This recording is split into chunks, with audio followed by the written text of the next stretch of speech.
Hello students, welcome to Sneha classes. So आज हम करेंगे theorem 1.4 of real numbers of class 10th। तो theorem 1.4 में हमें ये बताना है कि रूट 2 जो है वो इरेशनल है। तो कुछ थ्योरम जो होते हैं जब हम उन्हें सॉल्व करते हैं तो हमें उनका कॉन्ट्रडिक्शन लेके चलना पड़ता है कि मतलब हम सपोज कर लेते हैं कि रूट 2 जो है इरेशनल नहीं रैशनल है।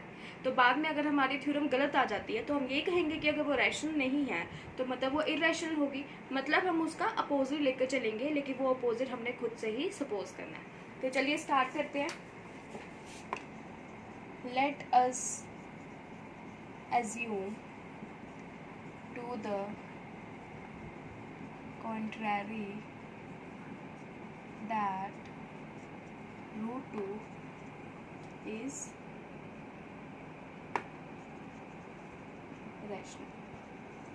तो हमें पता है कि जो रैशनल नंबर्स होते हैं वो पी बाई क्यू की फॉर्म में होते हैं।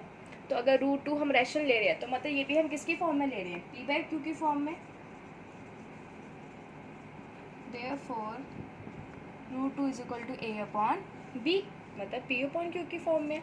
अब इसमें हम ये सपोज कर लेते हैं कि ए और बी जो हैं वो कौन से नंबर्स हैं,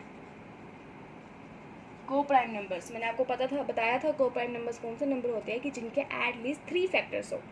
और एक कंडीशन आपको पता है रैशनल नंबर्स की कि जो डिनोमिनेटर है वो 0 नहीं होना चाहिए। तो सेम इसमें भी रूट 2 हमने ले लिया ए अपॉन बी, जिसमें ए बी को प्राइम ले लिए और बी जो है वो 0 के बराबर नहीं होना चाहिए। अब हम क्या करेंगे, squaring both sides we get root 2 का भी स्क्वायर करेंगे और ए अपॉन बी का भी स्क्वायर करेंगे। तो जब हम रूट 2 का स्क्वायर करेंगे तो स्क्वायर और रूट क्या हो जाएगा, कट जाएगा, और यहाँ पर क्या आ जाएगा, ए स्क्वायर अपॉन बी स्क्वायर। अब हम इसकी क्या करेंगे, क्रॉस मल्टीप्लिकेशन, क्योंकि इसके नीचे क्या है 1, तो ये क्या आ जाएगा B square into 2 B square is equal to A square. इसको आप दे दो फर्स्ट। अब आप थ्योरम 1.3 को, जो अभी हमने थोड़ी देर पहले पिछली वीडियो में मैंने आपको बताया हुआ है, उसमें हमने यही बताया था कि अगर कोई नंबर डिवाइड करता है किसी का स्क्वायर तो मतलब वो उस नंबर को भी डिवाइड करता होगा। जैसे अगर p डिवाइड कर रहा है ए स्क्वायर को तो मतलब p जो है वो a को भी डिवाइड कर रहा होगा।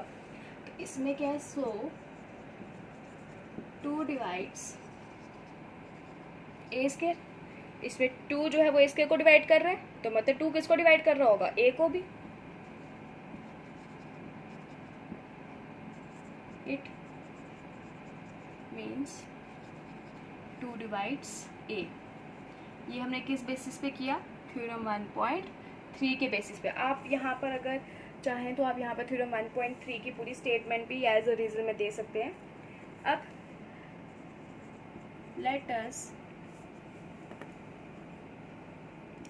Suppose a is equal to 2c। अब ये हम खुद से सपोज कर रहे हैं कि a मैंने किसके बराबर ले लिया, 2c के। तो put the value of a from equation 1। अब a की वैल्यू जो है वो हम इक्वेशन 1 में पुट करेंगे। तो इक्वेशन हमारे पास फर्स्ट क्या है, 2b square is equal to a square, लेकिन अब a हमने यहाँ पर क्या लेट किया है 2c, तो यहाँ पर हम a स्क्वायर की जगह क्या लिखेंगे, 2c का स्क्वायर। तो मतलब 2b square is equal to 2b square हमारे पास है a स्क्वायर, तो 2b स्क्वायर हमारे पास a कितना है 2c, तो यहाँ पर क्या आ जाएगा 2c का होल स्क्वायर। तो कीजिए क्या हो जाएगा, 2 का स्क्वायर 4 और ये आ जाएगा c स्क्वायर, तो 2 1 ज़ा 2, 2 2 ज़ा 4, b स्क्वायर क्या आ गया 2c स्क्वायर। या फिर हम ये भी लिख सकते हैं 2c square is equal to b square. अब देखिए खुद, अगर 2 डिवाइड कर रहा है b स्क्वायर को तो मतलब 2 b को भी डिवाइड कर रहा होगा, क्योंकि मैंने आपको पहले ही बताया था कि जो फैक्टर्स होते हैं वो उसको डिवाइड भी करते हैं। सो comma 2 divides b square, it means 2 also divides b B, यहाँ पर हम क्या देंगे रिजल्ट, थ्योरम 1.3। अब देखिए, हमने स्टार्टिंग में ये लिया था कि ए और बी जो हैं वो को प्राइम नंबर हैं, मतलब एट लीस्ट उनमें 3 जो हैं 3 फैक्टर्स होने चाहिए और कोई भी चीज़ जो है उनमें कॉमन नहीं होनी चाहिए। लेकिन यहाँ पर देखिए 2 ए स्क्वायर को डिवाइड कर रहा है, 2 बी स्क्वायर को भी डिवाइड कर रहा है। इसका मतलब ए और बी का कम से कम 2 जो हैं वो कॉमन फैक्टर हैं। तो मतलब ये इस चीज़ को कॉन्ट्रैक्ट कर रहा है कि ए और बी जो है वो प्राइम नंबर नहीं है। तो इसका मतलब ये वो फैक्टर कॉन्ट्रैक्ट कर रहा है कि हमने भी यही पहले सपोज किया था कि ए और बी जो है उनके बीच में कोई भी कॉमन फैक्टर नहीं है, लेकिन इस थ्योरम को प्रूफ करके हमें ये पता चल रहा है कि ए और बी के बीच में जो कॉमन फैक्टर है वो कौन सा है, 2। तो इससे हमारा कॉन्ट्रडिक्शन क्या हो गया, रॉन्ग प्रूफ हो गया। तो इसका मतलब हमने स्टार्टिंग में दिया था कि √2 जो है वो रैशनल है, लेकिन ये थ्योरम हमारी गलत प्रूफ होती है। तो इसका मतलब क्या हुआ कि √2 जो है वो कौन सा है नंबर है, इरेशनल। तो एंड में हम थोड़ा सा लिखेंगे,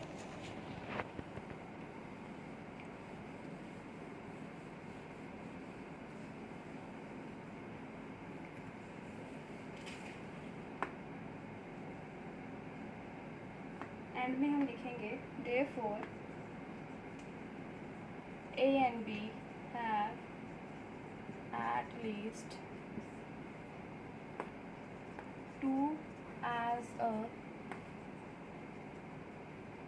common factor. This contradicts the fact that A and B have no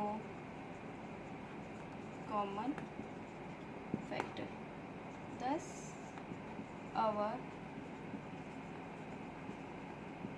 हमारी सपोजिशन क्या है, रॉन्ग प्रूफ हुई है। Therefore, √2 is